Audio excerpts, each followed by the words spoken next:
What's shaking, cool cats? Looking to cook something with what little you have in your refrigerator? Are you dirt poor or tired with McDonald's? Well, let's see if we can't fix that on today's first ever Cooking with Greaser. Mr. Baseman, you got that certain something. And to all my subscribers joining us again, I'd like to say thank you. And to all new watchers of this video, welcome to my little corner of insanity on this big wide open internet we call YouTube. I figured today I'd show you a little secret recipe that I invented called Breakfast Surprise.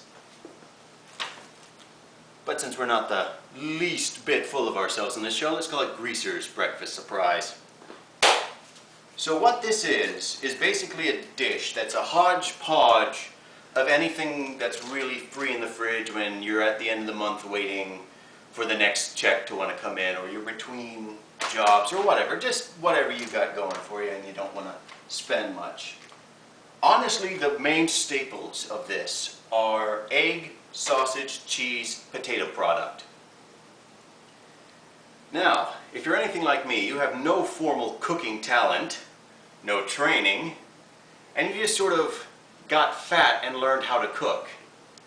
Or, if you're watching this, you probably have no skills, you've looked for someone just as hopeless as you are, and you've discovered me. Oh boy. So, I'm here to tell you that you can cook good food with what little you can afford and still make it interesting or palatable or wow your friends if you're looking to want to show off. Basically, I've never made this dish the same way twice, and you shouldn't feel bummed out if you don't have all of this. All you need is the right equipment: a thick, sturdy spatula, a bowl, a fork, a pan and Pam cooking spray on your side, and as long as the ghost of Elvis Presley is looking down from the heavens, smiling upon you on your side. Oh yeah, sure kid, whatever. And Uncle Sam's got your back, not because you owe him money. I think you'll be able to do this. So, first off, let's get started. Apply generous amounts of Pam cooking spray to your pan, because you don't want to burn anything like I do. Traditionally, cooking with butter is better, but I'll get into that in another video. Next, we open up the potato product. Today I'm using hash browns because they're a lot easier to want to do this. Lay them here. And we've got just some basic generic sausage patties you get at Walmart. You want to get, I don't know, let's say 3 of them out. Cooking isn't an exact science. You kind of feel this thing. It's an intimate experience between you and whatever you're cooking. It's very, very close key, and you just want to use your big, meaty American hands and just rip up this meat, because I'm certain most of you are no strangers to touching your own meat, considering that I've probably directed most of you here from Fur Affinity. Just scatter it around, make sure as much of it's touching the pan as you can get in there while saving room for the other ingredients. You can just break it up and lay it on these hash browns just like that.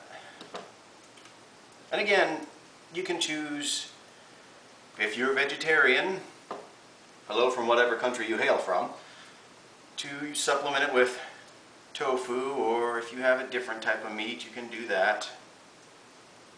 For today's little excursion into beef-based comatose, I'm going to throw a couple of meatballs in on this, because the chances are, if you're watching this, you're about as Italian as my shoes, especially with the title like Cooking with Greaser.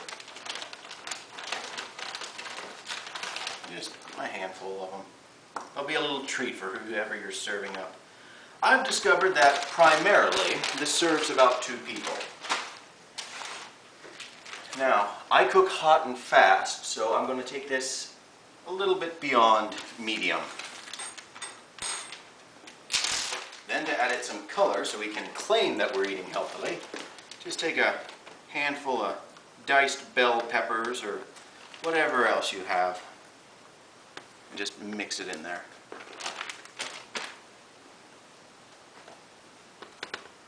Now, the importance of having a sturdy spatula is because you're going to be pressing on this a lot. You want to enact a little bit of science here. You know, cooking, we're professionals here. Gordon Ramsay, move over. I'm some fat dude in Florida who's going to tell you how to really cook. But there's science behind it. Heat is attracted to cold. When you have something hot outside of a cold glass, the heat will go in, the cold will disperse out. When you press down on this, you're putting the cold closer to heat. You want to draw that heat up through it. And then once it's soft enough, you just use this and chop it up and break it up. Now, and remember, always close everything up once you're done using it. You don't want to have a dirty or open workspace. I'm just going to cork all these bags, close them up and move them out of the frame so you can pretend that I've actually cleaned up my workspace.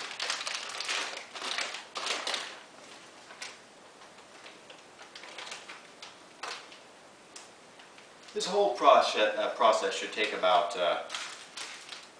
10-15 minutes. Now, wash the grease off your hands. Just a quick little glass of soap and water. Again, you always want to keep a clean cooking space. Now, for the sake of this video, I'm going to do a little bit of daring showmanship here and turn the heat up a little bit more. The problem with this stems from the meatballs. Because meatballs, unlike the sausage, they're not flat. This is a thick, honking little sausagey testicle looking thing full of meat. And it's going to stay cold in there. This has got a lot of cold around it to protect the core. So it's going to take slightly longer to cook than the rest of everything else. But I'll show you how to circumvent that here in just a little bit. Just press it down like you're making mud pies, like you would if you were a kid. You're just pressing it down into the pan. If you see here, we got a little bit of steam coming up off of it because the cold's meeting with the hot. Simple physics here. Just mash it up a little. Up the whole cooking process. Yeah, we're getting a little bit of singing now. Alright, and while that does its thing, we're going to get the second part of this dish, because it goes in two parts. We've got this part, and then the bit we're going to add in later. So we're going to get all the other ingredients on standby. For this particular recording, I just so happen to have some feta cheese crumbs laying around, some shredded mozzarella, and your regular cheese slices. You don't really need anything other than a secondary cheese and the cheese slices. For this, we're going to take one egg, and it's a technique I've started. You want to flick it and get just the tip of your finger to hit it. Just knock it open. Walk it over, and I learned this from watching Julia Childs. You don't want to use milk when it comes to mixing eggs, because milk will consume the flavor. It'll hide it. What you want to use is just a little tiny spritz of water. As you see with the flicking, you still have your perfect egg yolk. You could use the flicking technique if you ever want to show off in front of your friends. Drink a lot of milk, otherwise that's going to hurt your fingernail. And now with the egg water mixture, we're just going to put the fork like that, right through the yolk, and jiggle it back and forth, make little circles. We're going to do this until the mix turns a darker kind of yellow, and it's not so easily distinguished between what's egg and what's water. The thing is, you don't want to use too much water. You can always use too little. That's not going to bother anything any. You've got plenty of egg in there, and egg's the point. Always go sparing with the water, because you can always put more in. Much harder to take it out. Now that that mixture is all set and ready, we're going to come back here to the hissing pan who is voicing its opinion of my commentary at the moment.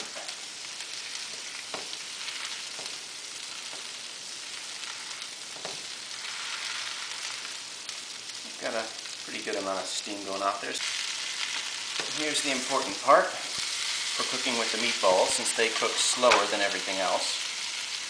You want to keep the ingredients mobile in the pan. Because the less time a surface has on the pan, the less time it has to want to burn. The heat's coming up through it, but we're preventing it from burning. And since the meatballs are heavier than everything else, they'll sort of work their way out of the mixture and stay on the pan longer than everything else. So we're just going to keep pressing it down.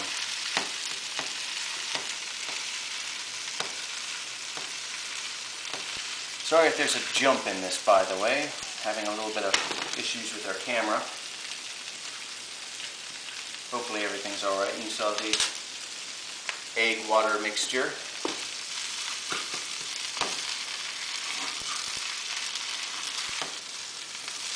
Just keep everything moving. The finer you get this, the better it'll be with the cheese. The cheese is with the glue that holds this together.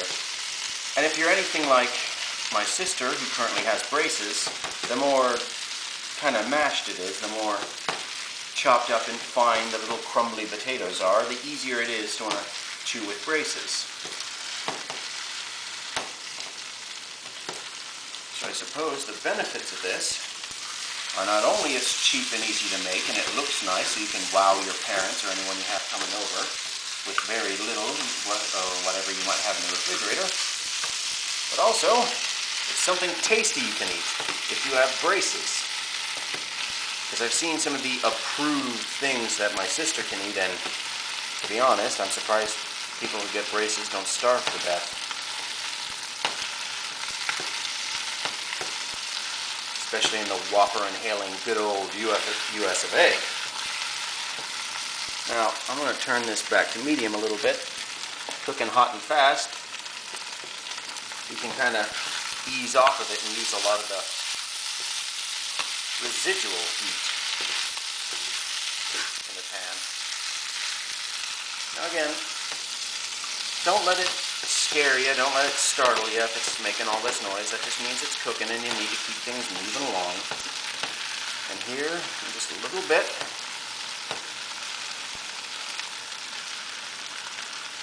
we'll be ready to add in the eggs. And that's where everything starts coming together. And you know the surprise part of the Greaser's Breakfast Surprise, I have never once in my entire life actually cooked this for breakfast. It's always been lunch or dinner.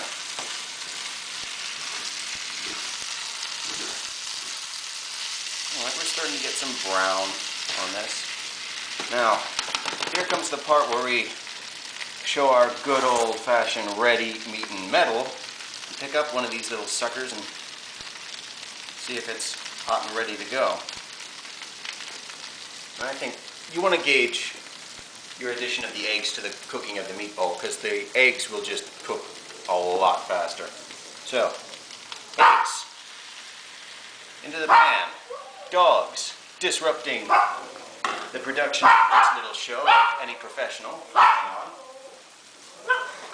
Puppy dogs. Hush up. Push. Everybody's a critic. So now we add some freshly ground pepper, or whatever pepper you might have laying around. Doesn't matter. Freshly ground pepper just makes you feel unnecessarily good about yourself. So if you have low self-esteem, I highly recommend cooking with a pepper grinder, because you're going to feel like a top chef no matter what you've managed to throw together. Probably watching one of my lackluster tutorials. Put in the comments, let me know what you guys think. I might make a regular series out of this. Now that we have the egg in, we're going to make our national treasure, Popeye the Sailor Man, proud. and throw in Some spinach. because we've already got peppers in here, why not add a little bit more natural color and further lie to ourselves that this isn't any means healthy. Next, and you're going to want to try and keep up with it, or just keep backing the temperature of the pan down. This is going to be a quick process. We just add in the last little bit of feta that isn't stuck to the bottom of the pan.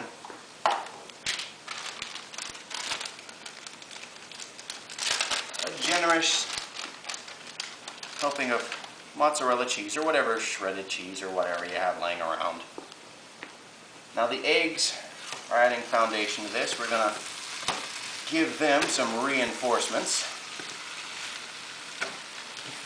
and start working together this little glue that's going to hold this all together.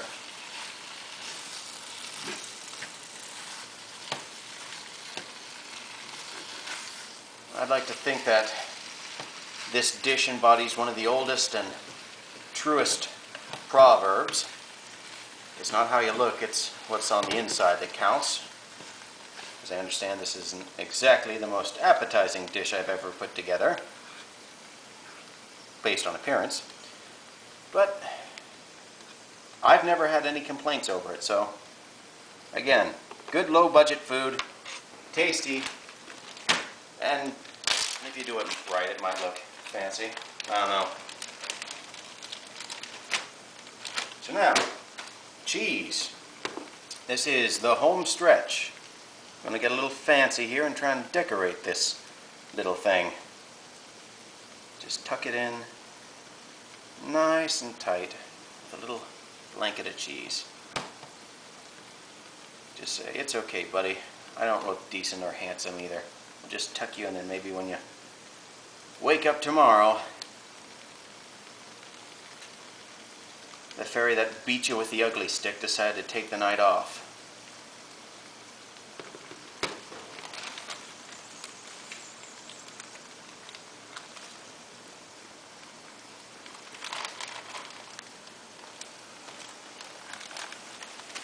Alright, and because we're men in this kitchen and we need to reaffirm that we have testosterone, palm of hand, press on dish. Work the heat up through that cheese, turn off the stove entirely. We're on residual. Houston, we're coasting for the rest of this.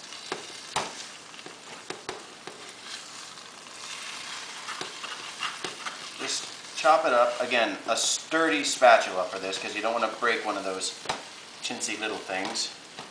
Just mash it up as good as you can. Flip it. Make sure at any given moment you're making sure that all sides of this thing have at one point recently touched the pan. Dice it up. Throw the little things in here because when it comes to cooking with a spatula, I've got lobster claws instead of hands.